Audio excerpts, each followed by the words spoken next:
इस बुलेटिन के प्रस्तुत करता है टारगेट आईएएस कोचिंग। आपकी सफलता ही हमारा लक्ष्य।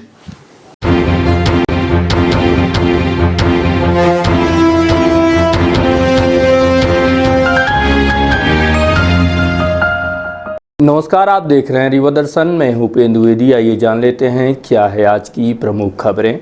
कोरोना के लगातार टूट रहे हैं रिकॉर्ड। भारत में तेजी से बढ़ रही है कोरोना संक्रमण की रफ्तार।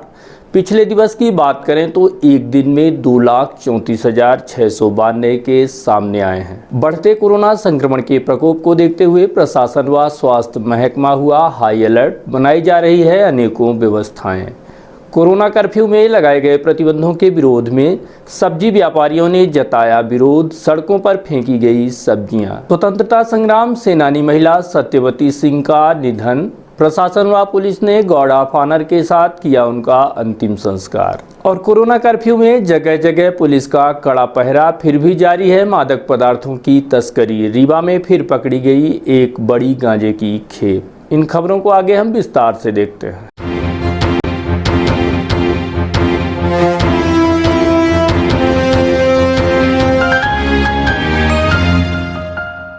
कोरोना ने तोड़ दिए हैं अभी तक के सारे रिकॉर्ड। भारत में तेजी से बढ़ता जा रहा है कोरोना का कहर। पिछले 24 घंटे में मिले 2,34,692 केस, जो कि ऐसा माना जा रहा है कि लगातार 3 दिनों में यह संख्या लगातार 2 लाख के ऊपर जा रही है। इधर प्रदेश में भी कोरोना के हालात बेकाबू होते जा रहे हैं। देश में लगातार कोरोना का कहर जारी है। जिस तरह से संक्रमित मरीजों की संख्या तेजी से बढ़ रही है, वह कहीं न कहीं मुश्किल हालात खड़े कर सकती है। रोजाना जिस तरह कोरोना की रिपोर्ट आ रही है, वह आंकड़े अत्यंत भयावह और डरावने देखे जा रहे हैं। पिछले 24 घंटों की बात करें तो देश में कोरोना के 2,34,692 मरीज एक साथ सामने आए हैं और कोरोना के अभी तक के सारे रिकॉर्ड टूट गए हैं। इसी के साथ ही 1,341 लोगों ने अपनी जान भी गंवा दी है। एमपी में भी हुए हालात बेकाबू, टूटते जा रहे हैं लगातार सभी रिकॉर्ड। मध्य प्रदेश की बात की जाए तो यहाँ पिछले 24 घंटों में 11,045 संक्रमित मरीजों की संख्या एक दिन में सामने आई है तथा 60 लोगों ने अपनी जान गंवाई है। अकेले भोपाल की बात करें तो वहाँ महज एक दिन में 1,669 नए मामले सामने आए हैं, वहीं 6 लोगों की मौत हुई है। इसी तरह से इंदौर में 1,656 संक्रमित मिले, जिसमें 7 लोगों की मौत हो गई। बात करें जबलपुर की तो यहाँ 798 संक्रमित मरीजों में 7 लोगों ने जान गंवाई है। रीवा में कोरोना का कहर जारी है। संक्रमित मरीजों की संख्या पहुंची 6,000 के पार। 1,008 लोगों की जांच में गत दिवस मिले हैं 315 संक्रमित। माना जा रहा है कि अभी तक का सबसे बड़ा आंकड़ा है। बात करें रीवा जिले की तो यहाँ पिछले 10 दिनों में कोरोना संक्रमण का प्रकोप तेजी से बढ़ा है। रीवा में अब तक कुल 6,124 लोग कोरोना संक्रमित पाए गए हैं, जिसमें से उपचार के बाद 4,625 लोग पूरी तरह स्वस्थ हो चुके हैं।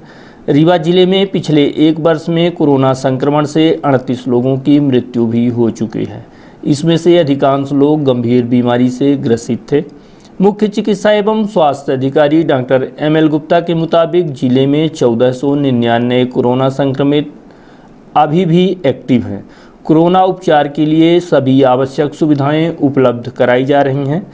ज़्यादातर कम संक्रमित व्यक्तियों को होम क्वारंटाइन में ही उपचार दिया जा रहा है। जिले में कोरोना रोगियों के उपचार को लेकर ऑक्सीजन युक्त ICU के कुल 621 बेड उपलब्ध हैं। इनमें से 135 बेड में कोरोना संक्रमित तथा 90 में कोरोना सस्पेक्टेड रोगियों का उपचार किया जा रहा है तथा अभी 396 बेड उपलब्ध हैं।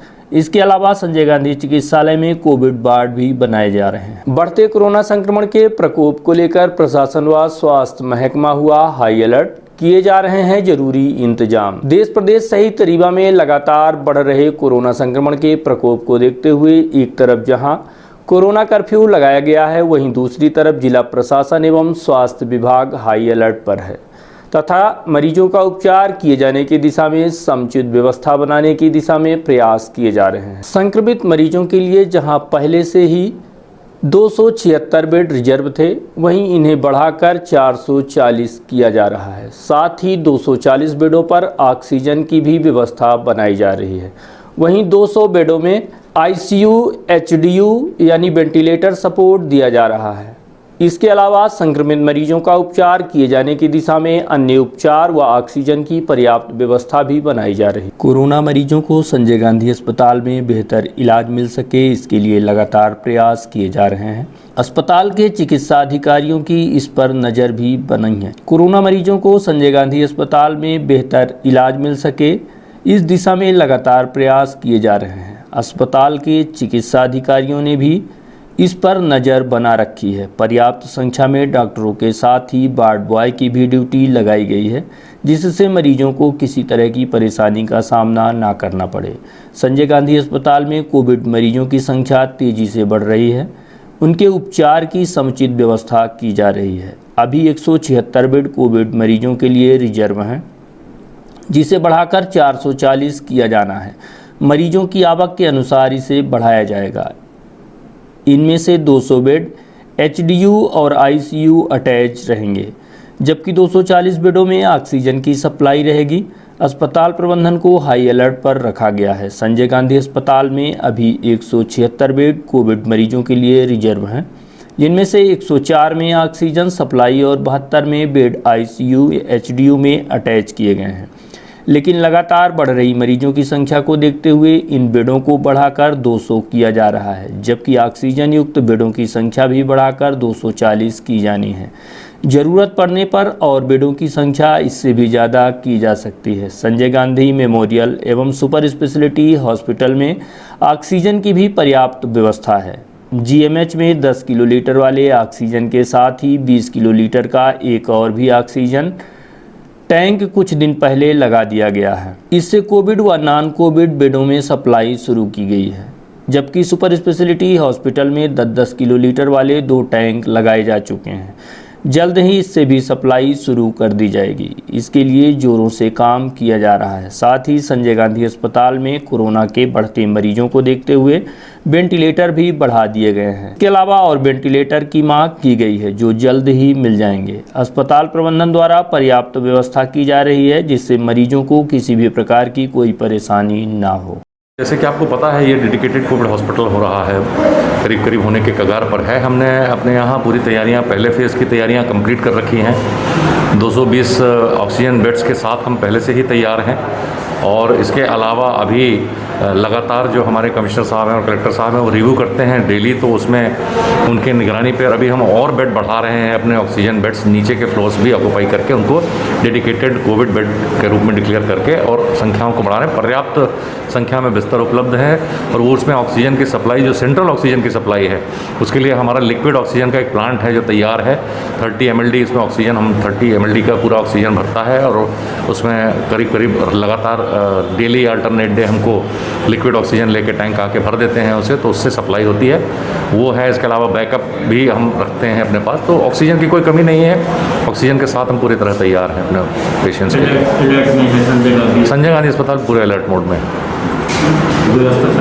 सभी व्यवस्थाएं सुचारू हैं। ड्यूटीज़ पे हैं डॉक्टर्स के, सब एडवांस में ड्यूटीज़ लगी हुई हैं, तो उपस्थित रहते हैं, देख रहे हैं जितनी व्यवस्थाएं। वेंटिलेटर्स पर्याप्त हैं, आ गए हैं, अभी और भी वेंटिलेटर्स हमको प्राप्त हो गए हैं, तो इस तरह से हमारे पास अब उनसे इलाज के लिए कोई कमी नहीं है किसी तरह। कोरोना कर्फ्यू में लगाए गए प्रतिबंध को देखते हुए सब्जी व्यापारियों ने जताया विरोध। सड़क पर फेंकी गई सब्जियां। जी हां, आप देख सकते हैं, ये हाल है रीवा स्थित करहिया मंडी का, जहां व्यापारी बाहर से महंगे दाम पर सब्जियां मंगवा तो लेते हैं, लेकिन कोरोना कर्फ्यू की वजह से बाजार में ग्राहक नहीं आते हैं, जिसकी वजह से इन व्यापारियों के सामने बड़ा संकट खड़ा हो गया है। इसको लेकर सब्जी व्यापारियों में नाराजगी देखी जा रही है। सब्जी की बिक्री ना हो पाने और आर्थिक नुकसान होने के चलते इसका असर सड़कों पर देखने को मिला, जहां गुस्साए सब्जी व्यापारियों ने सब्जियां सड़क पर फेंककर अपना विरोध दर्ज कराया। और इन तस्वीरों में साफ देखा जा सकता है कि किस तरह से बड़ी तादाद में सब्जियां सड़क पर बिखरी पड़ी हैं, फिर चाहे वह गोभी हो या बैगन, टमाटर, शिमला मिर्च। धनिया पत्ती या फिर अन्य महंगी से महंगी सब्जियां बिक्री ना होने की वजह से व्यापारियों को फेंकना पड़ रहा है। इस संबंध में जब सब्जी विक्रेताओं से बात की गई तो आइए सुनाते हैं इनका क्या कहना है। सब्जी व्यापारियों की मांग है कि शासन प्रशासन द्वारा इन्हें समस्त नियमों का पालन करते हुए सब्जी बिक्री करने की अनुमति प्रदान की जाए। साथ ही व्यापारियों का यह भी आरोप है कि इन्हें पुलिस द्वारा भी लगातार प्रताड़ित किया जाता है। ये क्या है, सब्जी बिकती नहीं है ना। 12 बजे तक तो रहता है, तो 9 बजे पब्लिक 9 के बाद पब्लिक आती ही नहीं है, तो सब्जी ऐसे रखी रहती है, तो सब मेक चले जाते हैं। अब बिकता है नहीं। यहाँ सौदा भी डबल आ जाता है, सौदा सबका निकलता ही है। अब टमाटर ऐसा निकल रहा है कि पक रहा है खेत में, कितना मेके, बात ऐसा है। और गोभी जो क्या बताएं, खेत से लाते हैं, ढुवाई तक नहीं निकलती। 50 रुपए की गोभी। अरे ढुवाई नहीं निकलती है, 10-20 रुपए में नहीं पूछता कोई। क्या बोले, टमाटर 10 रुपए में 5 किलो 10 किलो नहीं लेते कोई। मंडी तरफ तो उधर तो बंद है ना, बोले पूरा एकदम बंद, एकदम बोले बंद ही है। यहाँ भी बोले हैं फुटकर अभी बंद है। लोग यहाँ व्यापार करते हैं, यहाँ मिनिमम होंगे तो 200 से ऊपर होंगे नॉर्मल। यही हाल। हाँ, यहाँ भी कल से बंद करना बताइए। हाँ, यहाँ भी बल्कि कल से बोले बंद है, उधर जाना है सब। हम लोग तो अब यही चाहते कि अब ये लगन में तो अभी इसे इधर ही कर देते, थोड़ा दूर कर देते उधर। अब जब तक कंप्लीट नहीं होती तो काहे को भेजते भाई, पूरा कंप्लीट हो जाता है तो सब चले जाते इकट्ठे, तो थोड़ा दूरी बनी रहता है। अब यहीं बल्कि हम कहते हैं यहीं दूरी बना के रखें, अब बल्कि अपना कानून नियम चलाएं, अब बल्कि सबको मास्क के लिए फाइन लगवाएं। मास्क के बहुत कम लोग लगाते हैं। जी सर, हम ठेला वाले जैसे सुबह हम लोग सामान खरीद लिए, 12 बजे तक मंडी रहती है, तो लोग बाग मंडी में अगर सौदा लिए, हम लोग कॉलोनी में भागते हैं, रोड में लगाते हैं, तो 12 बजे तक आदेश है, सब्जी वालों का शाम तक आदेश है ठेला वालों के लिए बेचने के लिए। पुलिस वाले तो 12 बजे से मारने लगते हैं, तो हम लोग सौदा लिए कहाँ जाएं, कहाँ भटके, इतना महंगा सौदा ले लेते हैं, फिर भी आदमी कहाँ फेंक दे। हमारे ठेला वाले कम से कम 20-25 लोग यहाँ इस मंडी में ठेला लगाते हैं। काहे का व्यापार है? सब्जी का जी, कच्चा धंधा है, नहीं बिकेगा तो चन्नीपुर जाएगा। कम से कम ठेला वालों को छूट दे दिया जाए, बेचने के लिए दूरी बना कर रखें सब कोई, और यही चाहते हैं। कारण यही है कि जैसे सुबह से आदेश दिया जाता है 12 बजे तक, ठीक है। 12 बजे के बाद यहाँ जितने ठेला वाले हैं, ठेला वाले को तो शाम तक के लिए बोला गया कि शाम तक लगाएं, जहाँ जाएंगे बेचारे वहाँ बेचेंगे। इतनी महंगी सब्जी आ रही हैं, बेचारे कहाँ फेंकेंगे। और फिर उसके अलावा जितने भी हैं, प्रशासन को ये करना चाहिए कि ठीक है, लॉकडाउन लगाया है, कोरोना है चल रहा है इस समय, सब कोई मास्क लगाए, 2 फीट 2 गज दूरी बना के रखे। हम लोग को यही है कि सब्जी लगाने के लिए दिया जाए, अनुमति प्रदान कीजिए। जी, यही चीज़ मैं चाहता हूँ। आप देख रहे हैं कि जैसे गोभी पड़ी हुई है, 50 रुपये गोभी चल रही है, आज वो पूछने नहीं आ रहे हैं। टमाटर पड़ा है 10 रुपये का 5 किलो मांगते हैं, वो भी नहीं दिया जाता। जब बंद है तो कहाँ से आएंगे सब कोई? मजबूर हैं आप लोग? हम लोग मजबूर हैं। बताइए, इतनी देर तक खड़े हैं, अभी कलेक्टर आए थे, पुलिस आई थी, सब कोई यहीं से निकल गई है, अंदर नहीं आई है। बाकी उस मंडी में देखा जाए तो सब लाठी चार्ज हुआ है आज। सब्जी जैसे हम लोग लेके आते हैं, किसान हैं हम लोग, आज के डेट में अगर टमाटर भी यहाँ देते 1 रुपये 2 रुपये, उसमें भी कोई लेने के लिए तैयार नहीं है। गोभी हो गया, आपका धनिया हो गया, धनिया जहाँ 80 रुपये किलो था, आज 2 रुपये किलो कोई नहीं ले रहा। और देखा जाए तो देख लीजिए, आपके सामने टमाटर पड़ा है, ना गाय आ रही ना बैल आ रहा, कोई भी सब्जी पड़ी है, ठेला भी लगा है, कुछ खाने की व्यवस्था ही नहीं है। क्या कारण क्या मानते हैं? लॉकडाउन है, तो लॉकडाउन के लिए तो सब्जी तो खाना चाहिए ना। सब्जी नहीं खाएंगे इंसान जिंदा रहेगा? मंत्री के लिए अगर सब्जी नहीं पहुंचेगा तो वो जिंदा रहेगा? हम नहीं खाएंगे, आप नहीं खाएंगे, जनता नहीं खाएगी, तो कहाँ बगैर सब्जी के कोई अगर जिंदा रहे तो बताइए। हमारा कहना यही है कि सब्जियों के लिए छूट दिया जाए। सोशल डिस्टेंसिंग, हाँ, सोशल डिस्टेंस का पालन करें, 2 गज दूर रहें। जैसा आप लोग बताते हैं, प्रशासन बताता है कि 2 गज दूरी करके सैनिटाइजर लगा के आप लोग बेच सकते हैं, तो सब्जी के लिए छूट दिया जाए। नहीं तो हम लोग ऐसे ही लॉकडाउन लगा दे, आप लोग को कुछ नहीं मिलेगा खाने के लिए, फिर क्या करेंगे? स्वतंत्रता संग्राम सेनानी महिला सत्यवती सिंह का निधन, गार्ड ऑफ ऑनर के साथ किया गया उनका अंतिम संस्कार। अपनी मां के साथ स्वतंत्रता की लड़ाई में कई महीनों तक जेल में रहने वाली स्वतंत्रता संग्राम सेनानी रही सत्यवती सिंह का 95 वर्ष की उम्र में दुखद निधन हो गया। उनके निधन के पश्चात प्रशासन व पुलिस के जवानों द्वारा गार्ड ऑफ ऑनर के साथ उन्हें अंतिम विदाई दी गई। आपको बता दें कि देश की आज़ादी में अपनी मां के साथ कदम से कदम मिलाकर देश को स्वतंत्रता दिलाने में अहम योगदान देने वाली स्वतंत्रता संग्राम सेनानी सत्यवती सिंह का 95 वर्ष की उम्र में दुखद निधन हो गया। उनके इस दुखद निधन से जिले भर में शोक की लहर व्याप्त है। आपको बता दें कि हाल ही में टीआरएस कॉलेज में आयोजित एक समारोह के दौरान उन्हें सम्मानित भी किया गया था। ऐसा माना जा रहा है कि उम्र की अत्यधिक हो जाने की वजह से वह अत्यंत दुर्बल हो चुकी थीं। इधर उनके निधन के बाद प्रशासन व पुलिस द्वारा राजकीय सम्मान के साथ उन्हें अंतिम विदाई दी गई। इस अवसर पर उनके परिवार व समाज के लोग भी मौजूद रहे। 24/11/42 तक रीवा जेल में अपनी मां कृष्णा देवी के साथ स्वतंत्रता संग्राम आंदोलन केस में बंद थी। कितनी 3 महीने के खिलाफ बंद थी। चूँकि ये माइनर एज थी, ये सबसे कम उम्र की स्वतंत्रता संग्राम से बंद थी। इस कारण से इनकी माँ को नैनी जेल शिफ्ट कर दिया गया था, इसलिए इनको होना था।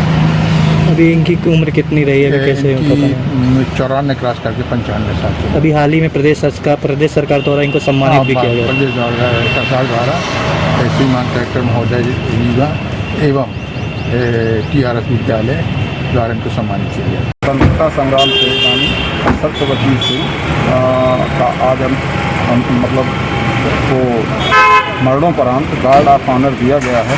सम्मान सहित पुलिस और प्रशासन की ओर से अंतिम विदाई दी गई है। कोरोना कर्फ्यू में जगह जगह पुलिस के कड़े पहरे के बीच भी लगातार जारी है मादक पदार्थों की तस्करी। पुलिस चाहे जितनी भी मादक पदार्थों व अवैध कारोबार के खिलाफ कार्यवाही कर ले, लेकिन इस अवैध कारोबार पर लगाम लगा पाना टेढ़ी खीर माना जा रहा है, क्योंकि जितनी तेज़ी के साथ पुलिस कार्यवाही कर रही है उतनी ही तेज़ी से अवैध कारोबार फल फूल रहा है। गत दिवस ही पुलिस ने बड़ी तादाद में गांजे की एक बड़ी खेप पकड़ी थी, जिसकी कार्यवाही चल ही रही थी कि दूसरी तरफ चुरहटा थाना अंतर्गत एक बार फिर से बोलेरो गाड़ी में 3 बोरों में भरा गांजा पकड़ा गया है। बताया जा रहा है कि जिस वाहन में गांजा ले जाया जा रहा था उस वाहन की एक ट्रक से जोरदार टक्कर हो गई थी। घटना की जानकारी लगते ही मौके पर पहुंची पुलिस ने बोलेरो कार की तलाशी ली तो पता चला कि बोलेरो वाहन में 3 बोरों में गांजा लोड है, जिसे पुलिस ने अपने कब्जे में ले लिया। साथ ही वाहन को भी जब्त कर लिया है और कार्यवाही की जा रही है। हालांकि घटना के बाद से गांजा की तस्करी करने वाले लोग फरार हो लिए हैं। जिस तरह से लगातार बड़ी कार्यवाही के बाद भी अवैध कारोबार पर लगाम नहीं लग पा रही है, वह कहीं न कहीं कई सवालों को जन्म दे रही है। साथ ही यह भी माना जा रहा है कि इस तरह की अवैध कारोबार की तस्करी करने वाले कई ऐसे बड़े गिरोह हैं जिनकी तह तक पुलिस अभी तक पहुँच ही नहीं पा रही है, या फिर कहीं न कहीं पुलिस का भी संरक्षण इन्हें मिलता है, जिसकी वजह से एसपी के प्रयासों पर भी पानी फिरता देखा जा रहा है। वरना इतनी बड़ी कार्यवाही के बाद भी जगह जगह गांजा, शराब, अवैध नशीली सिरप की बिक्री नहीं हो पाती। इस स्थिति में पुलिस कप्तान के सामने बड़ी चुनौती है कि इससे कैसे निपटा जाए। सूत्रों के मुताबिक कई ऐसे शहर के थाने हैं जो अवैध कारोबार करने वाले बड़े बड़े तस्करों को पैसा लेकर पनाह देते हैं। जब तक यह व्यवस्था नहीं सुधरेगी, एसपी साहब कितना भी प्रयास कर लें, इस दिशा में सकारात्मक सफलता नहीं मिलने वाली। की गई गांजे की कार्यवाही को लेकर रीवा एसपी राकेश कुमार सिंह से बात की गई, तो आइए सुनाते हैं इनका इस कार्यवाही के संबंध में क्या कहना है। कार्रवाई इसलिए देखिए क्या है कि अपराधी को मालूम है कि पुलिस जो है लॉकडाउन का पालन करा रही है, उसके ऊपर निगाह नहीं है, लेकिन हमारे कुछ कर्मचारियों का नेटवर्क बहुत अच्छा है और लगातार लगे हुए हैं और लगातार कार्रवाई चल रही है। और ऐसी ही कार्रवाई जो है मनगवा में, मणिकुमार चौकी में, चौराटा में हो रही है। और इसमें कोरेक्स और नशे के व्यापारी ये समझ लें कि वो ना समझे कि पुलिस जो है अगर कोविड का पालन कराने में कोरोना कर्फ्यू का पालन कराने में व्यस्त है तो उन पर निगाह नहीं है। हमारी पुलिस की सब पर निगाह है। लगातार हमारे वरिष्ठ अधिकारियों के ऐसे अपराधियों पर निगाह बनी हुई है और हम ऐसे किसी अपराधी को नहीं छोड़ने वाले हैं, सबको बंद करेंगे। सर, क्या कारण है आप अपनी पदस्थापना के बाद रीवा में सबसे ज़्यादा नशे के खिलाफ एकदम अभियान चला दिए हैं युद्ध स्तर पर? देखिए, नशा एक ऐसा चीज़ है जो जिससे सबसे अधिक युवा पीढ़ी आकृष्ट होती है। यदि हमारी युवा पीढ़ी प्रभावित हो जाएगी तो हमारे देश और समाज की क्या दशा होगी। हमारा तो संघर्ष युवा पीढ़ी को बचाने का संघर्ष है। हमारा संघर्ष जो गांजे का व्यापार है, गांजे के जो धंधे वाले हैं, वो सारा पैसा नक्सलाइटों को जाता है। हम एक तरह से अघोषित तौर पे गांजे की जो भी कार्रवाई जो भी पुलिस वाला करता है, वो नक्सलवाद के खिलाफ लड़ाई में अपना कहीं न कहीं योगदान कर रहा होता है। कोरेक्स को लेके क्या आप समाज को संदेश देना चाहेंगे? कोरेक्स को लेकर समाज को यही संदेश है कि अपने बच्चों को देखें, समझें। अगर लड़का कोई भी गड़बड़ी कर रहा है, कोरेक्स पी रहा है, तो पता करें को पैसा कहाँ से रहा है। यदि वो पैसा नहीं दे रहे हैं तो पैसा कहाँ से आ रहा है। कहीं उनका लड़का अपराधी, लुटेरा, चैन स्नेचर, बैग स्नेचर और मारपीट करके पैसा वसूलने वाला तो नहीं बन रहा है। तो मेरा सभी लोगों से अनुरोध है कि अपने बच्चों का ध्यान रखें। अगर वो कोरेक्स का शिकार हो रहा है तो उसको समझाएं, पुलिस की मदद दें, प्रशासन की मदद दें, नशा मुक्ति अभियान में लगे लोगों की मदद दें, लेकिन कोरेक्स के अभियान में अपना सहयोग दें। कोरोना संक्रमण के बढ़ते आंकड़ों ने प्रशासन की नींद कर दी है हराम। आपको बता दें कि जिस तरह लगातार तेजी से रीवा समेत आसपास के क्षेत्रों में कोरोना संक्रमण के केस बढ़ते जा रहे हैं, वह अत्यंत ही चिंता का विषय माना जा रहा है। इस बात को देखते हुए शासन प्रशासन के भी हाथ पांव फूलने लगे हैं। इस बात को मद्देनजर रखते हुए स्वयं कलेक्टर डॉक्टर इलैयाराजा टी व एसपी राकेश कुमार सिंह सड़कों पर उतर चुके हैं और लोगों को समझाइश देते देखे जा रहे हैं। शुक्रवार की शाम जो कोरोना की रिपोर्ट सामने आई है वह चौंका देने वाली थी। रीवा जिले में 1008 लोगों की जांच के बाद 315 लोग संक्रमित पाए गए, जो निश्चित तौर पर एक खतरनाक संकेत माना जा रहा है। अगर आंकड़े पर नज़र दौड़ाएं तो सीधे 30% से ज़्यादा लोग संक्रमित पाए जा रहे हैं और यह आंकड़ा तेजी से लगातार बढ़ता ही जा रहा है। इधर इस बात से प्रशासन के तो होश ही उड़ चुके हैं, साथ ही आम लोगों में बड़ी चिंता देखी जा रही है। इस बात को ध्यान में रखते हुए इस संकट पर रोक लगाने की दिशा में Rewa collector doctor Ilaiyaraaja T, SP Rakesh Kumar Singh समेत अन्य प्रशासनिक अमला स्वयं ही सुबह से सड़कों पर देखा गया। इस दौरान वरिष्ठ अधिकारी स्वयं लोगों से अपील कर रहे हैं कि लोग अति आवश्यक होने पर ही घरों से निकलें, वरना स्थिति और भयावह हो सकती है। वहीं कई जगह इस दौरान पुलिस व प्रशासन के लोगों की झड़प भी देखने को मिली। इससे साफ जाहिर होता है कि लोग कोरोना से तो परेशान हैं ही, साथ ही कोरोना कर्फ्यू की वजह से आम व गरीब जनता के सामने कई अन्य मजबूरियां भी खड़ी हो चुकी हैं। आइए दिखाते हैं किस तरह से लोग झड़प करते देखे जा रहे हैं।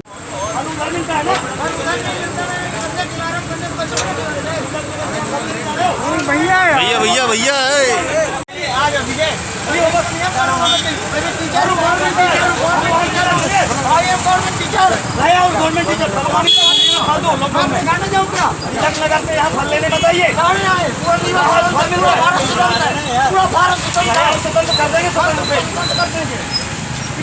वहीं बढ़ते संक्रमण समेत अन्य व्यवस्थाओं को लेकर पुलिस कप्तान राकेश कुमार सिंह से बात की गई। उनका क्या कहना है, आइए हम आपको उनसे सुनवाते हैं। रूप की बात नहीं है, बात यह है कि कल जो सैंपल रिपोर्ट आई है वो पूरे रीवा के लिए बहुत अलार्मिंग है। उस रिपोर्ट के अनुसार यहाँ का हर दूसरा आदमी कोविड पॉजिटिव है और हर दूसरा आदमी कोविड पॉजिटिव होना लोगों को समझ में आ जाना चाहिए कि हमको हफ्ता 15 दिन घर में ही रहना, घर से बाहर नहीं निकलना है। रीवा को बचाना है कि सड़क पर निकल के तफरी करना है कि स्वादिष्ट व्यंजन खाना, ये रीवा के लोगों को तय करना पड़ेगा। अनावश्यक निकलना, अनावश्यक तफरी करने के लिए निकलना, शासन के दिशा निर्देशों को ना मानना, ये निहायत गलत बात है। मैं सभी लोगों से अनुरोध करता हूँ कि घर से बाहर ना निकलें, कोविड प्रोटोकॉल का पूरा पालन करें, मास्क लगाएं, सुरक्षा का ध्यान रखें, अपने बच्चों का ध्यान रखें। यह इस बार का जो वेरिएंट है कोरोना का, छोटे बच्चों को भी प्रभावित कर रहा है। पुराना वाला बच्चे रहते थे। कृपया अपने बच्चों को लेकर कदापि ना निकलें और आप तभी निकलें जब निकले बगैर काम न चले। अनावश्यक तौर पर निकल के गड़बड़ी ना करें। और मेरे द्वारा और मेरे स्टाफ के द्वारा कार्रवाई इसलिए मैं स्वतः आया हूँ कि मेरे अपने स्टाफ का हौसला बढ़ा सकूँ, जो 8-10 घंटे रुक कर एक पॉइंट पर रह कर ड्यूटी कर रहा है। ये सामान्य ड्यूटी नहीं है, अपना जीवन खतरे में डाल के हमारे सभी लोग ड्यूटी कर रहे हैं। हमारे TI साहब सहित 9 लोग जो है कोविड पॉजिटिव हो गए हैं। तो हम लगातार संघर्ष भी कर रहे हैं, लोगों के जान बचाने का संघर्ष कर रहे हैं, अपनी जान खतरे में डाल के हमारे लोग कर रहे हैं। कृपया हमारे लोगों को कोऑपरेट करिए। आपके अहंकार और आपके झूठे स्वाभिमान से बड़ा कुछ भी नहीं है। रीवा के हर आदमी के जीवन से बड़ा आपका अहंकार नहीं हो सकता। कृपया करके पालन करें। आप 10 दिन बाहर नहीं निकलेंगे, पहाड़ नहीं टूट पड़ेगा। कृपया इस बात का पालन करें और रीवा को कोविड से बचाएं। ये अकेला प्रशासन का काम नहीं है और अन्यथा जो है स्थिति बहुत भयावह हो जाएगी। प्रशासन के हाथ में व्यवस्था रहे, इसलिए प्रशासन का सहयोग करें। क्या माना जाए सर, अब प्यार से बहुत हुई बात, अब एसपी राकेश सिंह का चलेगा डंडा? नहीं, पूरा डंडा चलेगा। जो नहीं मानेगा वो पिटेगा भी और उसके खिलाफ सख्त कार्रवाई होगी। मुख्यमंत्री जी ने भी बोला है कि सख्ती से प्रोटोकॉल, सख्ती से लॉकडाउन का पालन कराया जाए। कल बैठक में भी माननीय जनप्रतिनिधियों ने भी बोला कि आप तो जितनी सख्ती करिए, वरना बिना सख्ती के लोग नहीं मानेंगे। लगातार समझाइश के बाद भी लोग घर से निकल रहे हैं, क्या मैसेज देंगे उनको? उनके लिए मैसेज देंगे कि वो लोग रीवा के दुश्मन हैं। वो रीवा के लोगों से उनको बिल्कुल प्यार नहीं है।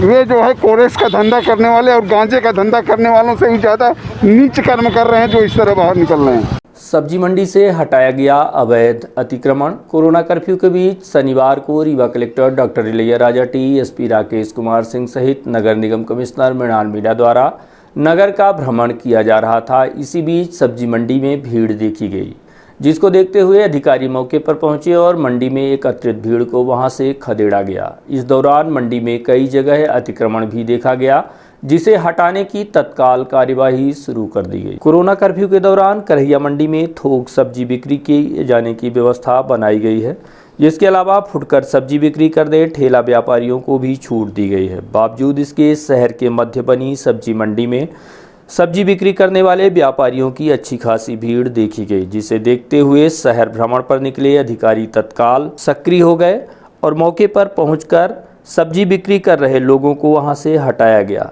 इस दौरान देखा गया कि सब्जी मंडी के अंदर कई लोगों ने अवैध तरीके से अतिक्रमण भी कर रखा है।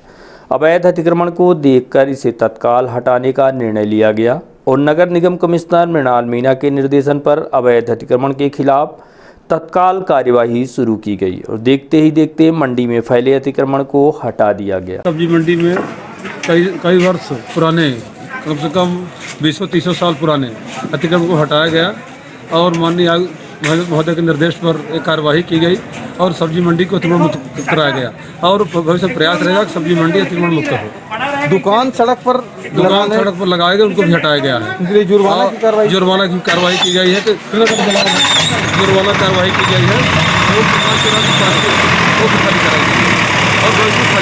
आज भी देखा जाता है कि यहाँ पे सब्जी मंडी वाले अक्सर अतिक्रमण करते हैं। जी सब्जी मंडी वाले करते हैं, लेकिन कार्रवाई बराबर निरंतर की जाती है और ये कार्रवाई।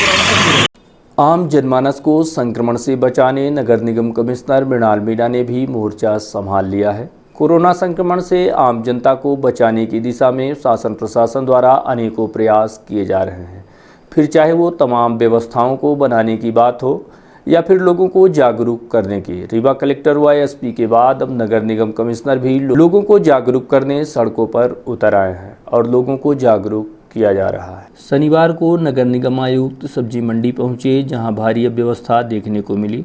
श्री मीणा ने व्यापारियों को फटकार लगाते हुए कार्यवाही की। आपको बता दें कि लगातार प्रशासन सोशल डिस्टेंसिंग का पालन करने का निर्देश दे रहा है, बावजूद इसके शहरवासी लापरवाही बरतने में कोई कोर कसर नहीं छोड़ रहे हैं, जिसके चलते लगातार कोरोना संक्रमण की संख्या बढ़ती जा रही है। 13 शतक के ऊपर कोरोना वायरस पॉजिटिव मिलने का आंकड़ा शुरू हो गया है, बावजूद इसके शहरवासी बेपरवाह हैं, जिसके चलते खतरा बढ़ता ही जा रहा है। अगर समय रहते नियम का पालन नहीं हुआ तो विकराल स्थिति उत्पन्न हो जाएगी, कोरोना बेकाबू हो जाएगा और बड़ी मुश्किल खड़ी हो जाएगी। आप स्वयं देखिए किस तरह से पुलिस प्रशासन एक तरफ घरों में रहने की अपील कर रही है, दूसरी तरफ आम जनता गाइडलाइन की धज्जियां उड़ाते देखी जा रही है। पेड़ के विवाद में भाई ने कर दिया भाई के ऊपर प्राणघातक हमला। मामला लौर थाना क्षेत्र के ग्राम झलवा का है, जहां एक सगे भाई ने एक मामूली पेड़ के विवाद को लेकर अपने भाई के ऊपर प्राणघातक हमला कर दिया, जिसे उपचार के लिए संजय गांधी अस्पताल में भर्ती कराया गया है। विवाद की मुख्य वजह एक मामूली बबूल का पेड़ बताया जा रहा है, जिसे छोटा भाई काट रहा था। थाना पहुंचा तो पुलिस ने उसकी फरियाद नहीं सुनी, बल्कि उसे खसरा लाने की बात कही गई। पीड़ित ने बताया कि उसके पास ऋण पुस्तिका है, जिसे पिता ने तीनों भाइयों को बराबर बराबर हिसाब से बांटकर ऋण पुस्तिका उसकी बनवा दी है।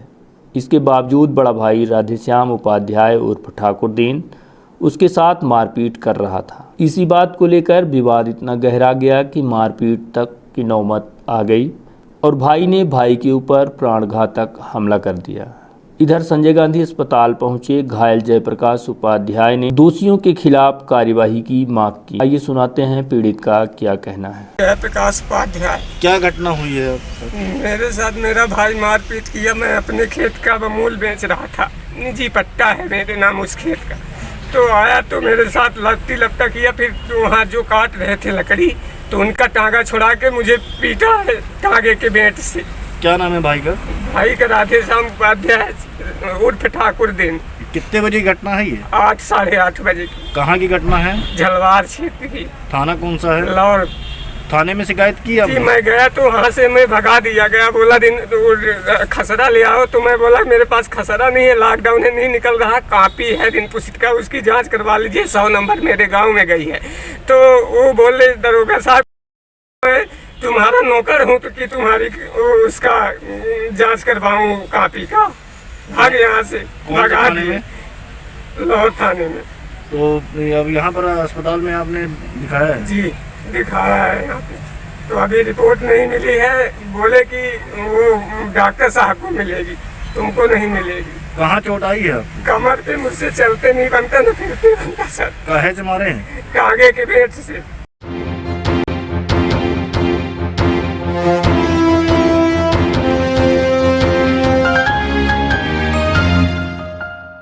आइए देखते हैं इन खबरों को एक बार फिर। कोरोना के लगातार टूट रहे हैं रिकॉर्ड। भारत में तेजी से बढ़ रही है कोरोना संक्रमण की रफ्तार। पिछले दिवस की बात करें तो एक दिन में 2,34,692 केस सामने आए हैं। बढ़ते कोरोना संक्रमण के प्रकोप को देखते हुए प्रशासन व स्वास्थ्य महकमा हुआ हाई अलर्ट। बनाई जा रही है अनेकों व्यवस्थाएं। कोरोना कर्फ्यू में लगाए गए प्रतिबंधों के विरोध में सब्जी व्यापारियों ने जताया विरोध। सड़कों पर फेंकी गई सब्जियां। स्वतंत्रता संग्राम सेनानी महिला सत्यवती सिंह का निधन। प्रशासन व पुलिस ने गार्ड ऑफ ऑनर के साथ किया उनका अंतिम संस्कार। और कोरोना कर्फ्यू में जगह जगह पुलिस का कड़ा पहरा। फिर भी जारी है मादक पदार्थों की तस्करी। रीवा में फिर पकड़ी गई एक बड़ी गांजे की खेप। तो ये थी आज की प्रमुख खबरें। देखते रहिए रीवा दर्शन। दीजिए हमें इजाजत। नमस्कार।